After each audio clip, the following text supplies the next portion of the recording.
বিদ্রোহী কবি কাজী নজরুল ইসলামের প্রয়াণের অর্ধশতবর্ষ উদযাপন উপলক্ষে বেলদা গৌরেবতী বিদ্যামন্দির প্রাঙ্গণে আয়োজিত হলো আলোচনা সভা ও সাংস্কৃতিক অনুষ্ঠান। নজরুল ইসলাম অর্ধশত প্রয়াণ বর্ষ স্মরণ কমিটি পশ্চিম মেদিনীপুর দক্ষিণ শাখার উদ্যোগে আয়োজিত হয় অনুষ্ঠান। গান আবৃত্তি সহ নানা সাংস্কৃতিক অনুষ্ঠানের আয়োজন হয়। বিভিন্ন প্রথিতযশা সঙ্গীত শিল্পীদের কণ্ঠে পরিবেশিত হলো অনবদ্য নজরুল গীতি। কাজী নজরুল ইসলামের জীবনের নানা দিক নিয়ে আলোকপাত করেন কবি ও সাহিত্যিক পরেশ বেরা এবং অধ্যাপক কার্তিক খাড়া প্রমুখ। কমিটির সভাপতি ভব সিন্ধু বেরা বলেন, আপোষহীন ধারার বলিষ্ঠ কবি, বিদ্রোহী কবি, মানবতাবাদী কবি কাজী নজরুল ইসলামের আদর্শ জনসমাজে তুলে ধরার জন্য এই আয়োজন। কমিটির যুগ্ম সম্পাদিকা রনিতা পরিয়া এবং সুপ্রভা পানিগ্রাহী বলেন, কাজী নজরুল ইসলামের প্রয়াণের অর্ধশতবর্ষে তার জীবনধারা ও সংগ্রাম তুলে ধরতেই উদ্যোগ। অনুষ্ঠানের শেষে 97 বছরের বর্ষিয়ান শিল্পী গৌরহরি বেরা গান গেয়ে সবার মন জয় করেন।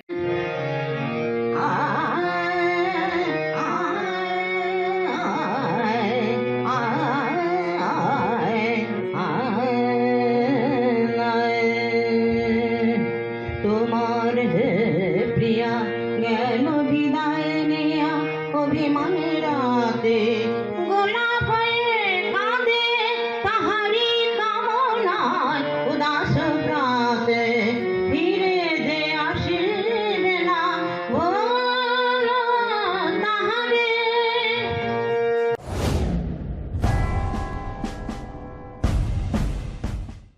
বেলদা ও পার্শ্ববর্তী অঞ্চলের মানুষের সুস্বাস্থ্যের বিশ্বস্ত ঠিকানা মেসার্স সিদ্ধি বিনায়ক মেডিকেল।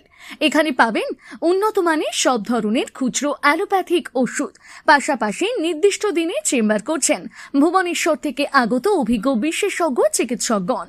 নাক কান গলা বিশেষজ্ঞ ডাক্তার রোহিত আগরওয়াল, সুগার রোগ বিশেষজ্ঞ ডাক্তার চন্দন পাত্র, পেটের রোগ বিশেষজ্ঞ ডাক্তার পদ্মলোচন পুষ্টি, অস্থিরোগ বিশেষজ্ঞ ডাক্তার বৈভব মোহান্তি, স্ত্রী রোগ বিশেষজ্ঞ ডাক্তার সৌমি ব্যানার্জি। ঠিকানা বেলদা কালী মন্দির রোড, নান্দনিক ক্লাবের বিপরীতে। নাম লেখাতে ফোন করুন 6297552537 অথবা 9564666322 এই নম্বরে। বিশেষ দ্রষ্টব্য, প্রত্যেক বৃহস্পতিবার দোকান বন্ধ থাকে। নিজেকে আপডেট রাখতে ফলো করুন সানন্দা নিউজ।